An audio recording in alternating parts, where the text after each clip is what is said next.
Assalamualaikum warahmatullahi wabarakatuh.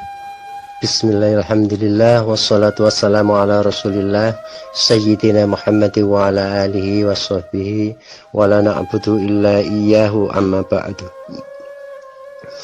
Kaum muslimin yang saya cintai, kali ini kita akan membawakan tema tentang perjalanan jiwa, di mana kadang-kadang manusianya sendiri nggak tahu tentang jiwa atau sengaja melupakan jiwanya. Nah, siapakah jiwa itu? Dari manakah jiwa itu dan mau kemana? Kalau menurut seorang filosof muslim, jiwa adalah cahaya suci yang bersemayam di dalam diri setiap pribadi, yang juga bersarang di dalam diri kita semua, yang diletakkan oleh Allah di dalam diri manusia semenjak tatanan fisik sudah disempurnakan dan dihidupkan. Diletakkan di dalam diri manusia sebagai penyeimbang kehidupan, untuk mengatur, untuk memelihara dan menjaga diri serta menjaga alam sekitarnya. Kalau di Quran itu disebut Khalifatullah fil ardi, sebagai wakil Allah di muka bumi. Loh, kenapa kok diserahkan pada manusia? Kok nggak kepada yang lain? Ya, karena yang lain tidak dikasih kesempurnaan fisik dan jiwa oleh Allah. Kalau roh itu memang diberikan pada semua makhluk, tapi jiwa tidak. Seperti hewan, tumbuh-tumbuhan dan segala yang hidup di muka bumi, tidak ada yang diberi jiwa, serta tidak diberi fisik yang sempurna untuk melakukan serta mengatur kehidupan bumi. Nek kabeh ngatur bumi ya apa? Seumpamane kewan ngatur menungso luwih, umpama kewan luwih pinter piye? Gelem awakmu. Nah, makanya itu nek kabeh royoan ngatur, akhirnya apa? Enggak rusak kehidupan bumi. Maka cukup Allah yang menciptakan manusia sebagai wakilnya di atas bumi. Sebab di dalam diri manusia semua lengkap. Ya, ono sifat kewan, ono sifat tumbuh-tumbuhan, bahkan sifat malaikat, sifat setan, sifat jin. Semua lengkap di dalam diri manusia.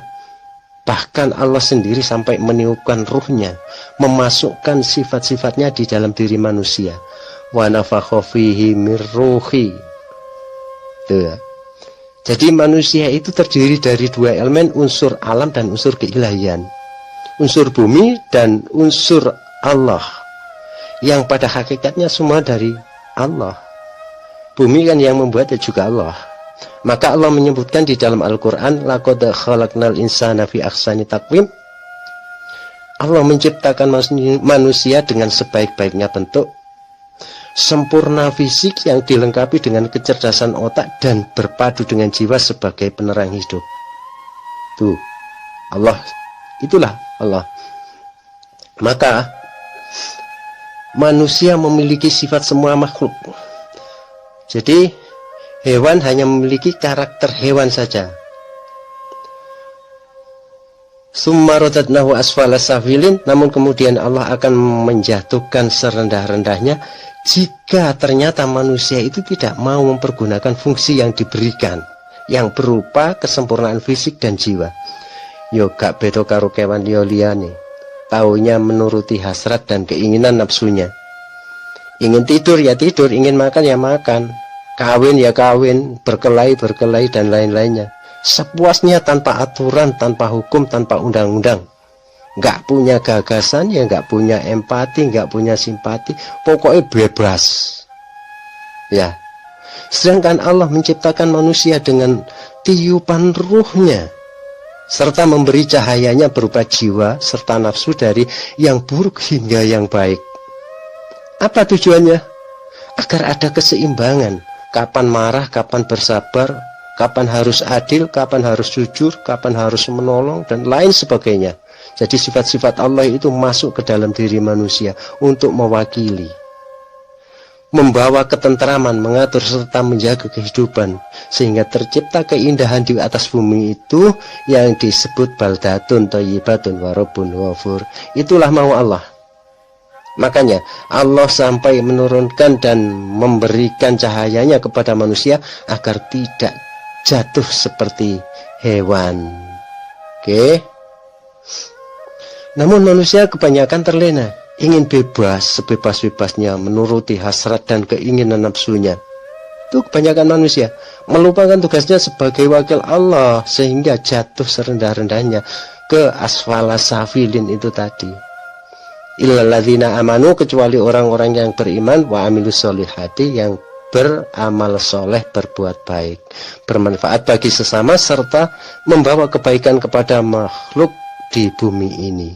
Dengan demikian jelaslah bahwa jiwa adalah unsur keilahian yang ditugaskan oleh Allah untuk menjaga kehidupan di bumi, baik terhadap sesama manusia, sesama hewan, tumbuh-tumbuhan maupun alam, tanpa terkecuali. Itulah hakikat insan, punya tanggung jawab penuh memelihara bumi Allah. Jadi semua itu dari Allah, akhirnya kembali kepada Allah juga. Jadi insan itu pun bukan hanya sekedar mengisi kehidupan bumi, bukan hanya sekedar mengisi kehidupan bumi lalu mati dan meninggalkan keturunan. Tidak seperti itu. Melainkan menjaga dan memelihara alam yang dititipkan oleh Allah. Kita makhluk yang paling disayangi. Kita makhluk yang paling penting dikehendaki keberadaannya. Lalu dimatikan silih berganti dari generasi ke generasi hanya untuk menjaga kedamaian bumi, bukan untuk hura-hura dan bersenang-senang menuruti keinginannya saja. Kita ini makhluk yang dikehendaki oleh Allah, yang disebut mumkinul wujud, yang dikehendaki. Hidup sementara dikasih amanah untuk bertanggung jawab oleh yang menciptakan. Siapa? Yang menciptakan adalah Allah yang wajibul wujud. Itulah tujuan Allah memberi jiwa kepada manusia agar berjalan seiring dengan fitrahnya, menyandang sifat-sifatnya untuk memberi dan melindungi semua makhluk di bumi dengan sifat kasih sayangnya melalui jiwa yang diberikannya kepada manusia.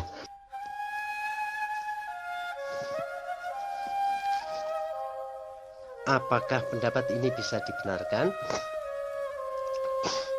Bagi manusia tidak ada kebenaran mutlak, sebab kebenaran mutlak bersifat ilahiyah, kebenaran yang sangat tinggi. Kebenaran makhluk sifatnya dibatasi oleh penglihatan, pendengaran, dan cara berpikir. Hanya Allah yang tak bisa dibatasi oleh batasan, dan semua batasan adalah milik Allah untuk membatasi semua makhluk. Yuk kita dengar. Ini ada kata-kata dari Khalil Gibran tentang jiwa. Kata-kata adalah burung yang lepas dari sangkar jiwa, turun ke permukaan untuk berkicau semerdu-merdunya. Jika tiada yang mau mendengarnya, maka ia mengepakkan sayapnya terbang kembali ke negeri asalnya. Dengan berkata, hati manusia menumpuk keinginan dan kesenangan belaga. Subhanallah. Ingatlah bahwa kesenangan adalah bunga-bunga hasrat yang membara di dalam dada, yang muncul ke permukaan setelah membelenggu jiwa. Kalimat di atas menunjukkan bahwa betapa banyak di antara kita yang lupa akan tugas sebagai Khalifatullah fil ardi, hidup dengan segala program kepentingan yang bersifat sesaat, terpengaruh oleh gemerlapnya dunia.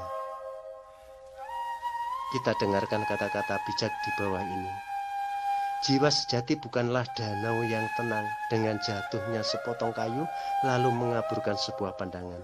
Namun ia adalah samudera luas tanpa batas, apapun masuk ke dalamnya tanpa mempengaruhi keindahan dan keelokannya. Itulah hakikat jiwa. Dia suci, agung, mulia. Jiwa adalah penerang kehidupan yang akan kembali pada Tuhan dengan semua pertanggungjawaban. Kata Rabindranath Tagore, kita adalah sosok yang diturunkan di muka bumi untuk bermain di medan laga dan akan kembali dengan memikul tanggung jawab di hadapannya. Kata Al-Kindi, jika manusia mau membebaskan jiwanya, maka segala nafsu-nafsunya akan terbelenggu. Dan selama ini jiwa itu tersiksa dan dibatasi oleh manusianya, sehingga terlalu sulit untuk menggapai cintanya kepada Allah. Coba lepaskan jiwamu, sebab jiwamu itu rindu kepada Allah. Itu kata Al-Kindi. Kita akhiri sampai di sini.